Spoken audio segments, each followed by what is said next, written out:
खाना बनाया करती थी तो उसमें से एक रोटी एक्स्ट्रा बनाकर अपनी खिड़की पर रख दिया करती थी, जिसे भी जरूरत हो वो ले जाए। एक बाबा थे जो हर रोज आने लगे और खिड़की पर रखी हुई रोटी लेने लगे, लेकिन रोटी लेने के बाद वो एक लाइन कहते थे, तेरा किया हुआ बुरा तेरे साथ ही रह जाएगा और तेरा अच्छा तेरे पास लौटकर जरूर आएगा। एक दो दिन इसने सुना और ध्यान नहीं दिया। उसकी रोज की आदत थी, रोज अपने परिवार वालों के अलावा एक रोटी एक्स्ट्रा बनाती थी और उसे खिड़की पर रख देती थी। और अब जैसे रूटीन हो गया था कि वो बाबा आएंगे, रोटी को उठाएंगे और उठाकर फिर वही लाइन कहेंगे कि तेरा किया हुआ बुरा तेरे पास ही रह जाएगा और तेरा अच्छा लौटकर तेरे पास वापस जरूर आएगा। कुछ दिन उसने सुना और उसके बाद उस महिला को इरिटेशन होने लगी। बोले, अजीब है ये आदमी, मैं रोज इसके लिए रोटी बनाती हूँ अलग से, आज तक इसने मुझे धन्यवाद तो दिया नहीं, आज तक थैंक यू नहीं बोला, और ये अजीब सा पता नहीं क्या बोलकर जाता है, मैंने किसी का क्या बुरा किया है। और एक दिन इतना चिढ़ गई कि गुस्सा हो गई। बोली, मैं ना इस बूढ़े बाबा से छुटकारा पाने चाहती हूँ, और गुस्से में जहर मिली हुई रोटी उसके लिए बना दी। जहर मिली हुई रोटी बनाकर खिड़की पर रखी ही थी कि अंदर से आवाज आई कि ये मैं क्या कर रही हूँ, मैं किसी की जान ले रही हूँ। तुरंत रोटी उठा ली खिड़की पर से और एक अच्छी रोटी खिड़की पर रख दी। वो बाबा आए, उन्होंने फिर रोटी उठाई और फिर वही कहा कि तेरा किया हुआ बुरा तेरे पास ही रह जाएगा और तेरा अच्छा तेरे पास लौटकर जरूर आएगा।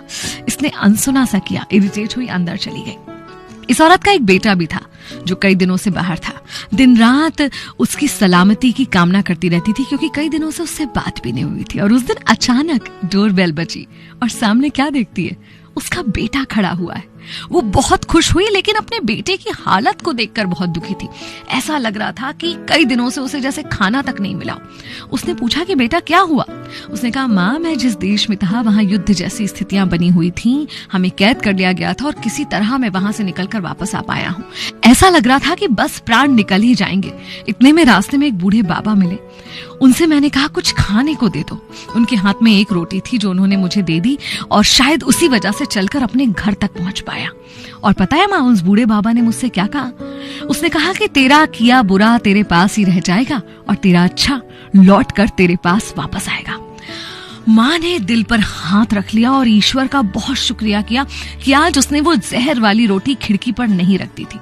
और आज उसे बाबा की उन लाइंस का मतलब भी समझ में आ गया कि तेरा अच्छा तेरे पास लौटकर आ ही जाता है। कई बार ना हम अच्छा करते करते थक से जाते हैं, ऐसा लगता है कि कोई अप्रिशिएट नहीं कर रहा और शायद इसलिए हम सोचने लगते हैं कि अब हमें अच्छा करना छोड़ देना चाहिए, कोई मतलब नहीं है, कोई कदर नहीं करता। लेकिन नहीं, अच्छा करना कभी मत छोड़िए, भले कोई उसके लिए अच्छे शब्द बोले ना बोले, भले कोई उसकी तारीफ करे ना करे, क्योंकि ये तय है कि आपके अच्छे कर्म आप तक वापस किसी ना किसी रूप में कभी ना कभी जरूर आ जाएंगे।